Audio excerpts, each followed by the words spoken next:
Hey guys, what is up? This is Mr. A. Crizzy here. And in tonight's horror movie review, this review is going to be on the 1981 werewolf horror film, The Howling. Howling. Yes, sorry guys, I was quoting Hunter from Strays, but yeah, that's what the movie's called that I'm reviewing tonight, The Howling. The Howling is directed by Joe Dante, and of course stars Dee Wallace, Christopher Stone, and Elizabeth Brooks, and yeah. So in this movie, The Howling was released in 1981, and this movie takes place in Los Angeles, California, where we follow a television journalist named Karen White, who is traumatized in the course of aiding the police in their arrest of a serial murderer, or in this case, like a serial killer, as we usually call it. And then Karen's doctor recommends that she'd attend an isolated psychiatric retreat led by Dr. George Wagner. But while Karen is undergoing therapy, her colleague investigates the bizarre circumstances surrounding her shock. And so when his work leads him to suspect the supernatural, he begins to fear for Karen's life. And yeah, this is basically like one of those old horror films that's actually centered around werewolves. And considering the fact this movie actually came out the same year as An American Werewolf in London, which I really enjoyed that movie. I think American Werewolf in London I think is a really good and also a great werewolf horror film. And yeah, this movie came out the same year as that movie, so yeah. So I actually just watched this movie recently for spooky season this month, and by the looks of it, after watching this movie, it's honestly not really that bad in my opinion. I thought it was pretty good for the most part. And yeah, it is far from a great film, because I know this movie's like not really that great. But don't get me wrong, I still think it's a pretty decent, cheesy, good horror film that's centered around werewolves.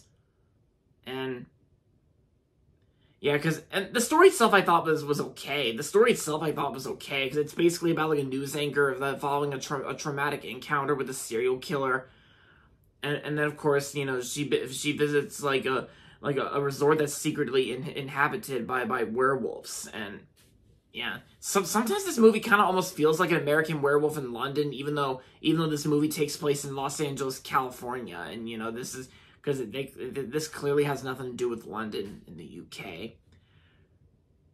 Because this is actually from a different story that's actually like adapted from The Howling or something like that. Yeah, and I think when it comes to like the 80s horror aspects in these types of films, it's actually handled like pretty well here, and sure, some of the effects and the makeup designs on the werewolves, they do a little cheesy for this being an 80s horror film. It is kind of cheesy when you think about it, but I mean that in a good way, because I always say that, but I'm sure you guys already get what I mean. So yeah. And Joe Dante actually does a pretty decent job directing this film. And of course the movie's not even that long either. It's only like 91 minutes, like an hour and 31 minutes. So it's not really that long of a film.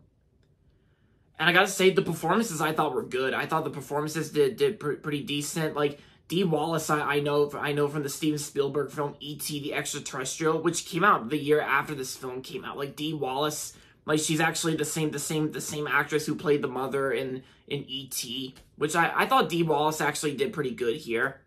Her performance, Dee Wallace here, like I thought she did pretty good here. Christopher Stone I thought was pretty decent as well. And same thing with Elizabeth Brooks and Belinda Blasky, whatever you want to pronounce that last name. And John Carradine. Yeah. Like all the actors that do a decent job here and there, and at least they tried, so they tried their hardest. And also, fun fact, guys, this movie was actually one of the earliest films that Dennis Dugan actually worked on. And Dennis Dugan actually acted in this movie, and Dennis Dugan actually plays Chris in this film. Yeah, he plays Karen's colleague. Like he plays like Karen's colleague, like Chris. Yeah, Chris was actually played by Dennis Dugan, and And most of you guys out there know, most of you Happy Madison fans out there know that Dennis Dugan directed a lot of Adam Sandler comedies at Happy Madison. And this movie was actually one of the earliest times that Dennis Dugan has acted in a horror movie. And this was way before he directed those Adam Sandler comedies at Happy Madison. Yeah, very interesting fun fact about that. But I also like Dennis Dugan's performance. Like his performance I thought was pretty good here. Yeah, for this being like one of his earliest times acting in a horror movie before he transitioned to directing comedies and slapstick comedies with Adam Sandler at Happy Madison Productions. Yeah, very interesting. And yeah, and this movie got like 76% on Rotten Tomatoes, and I say that's not really that bad, even though I still think this movie's far from great, because I would just say this is just a pretty solid, decent, good film.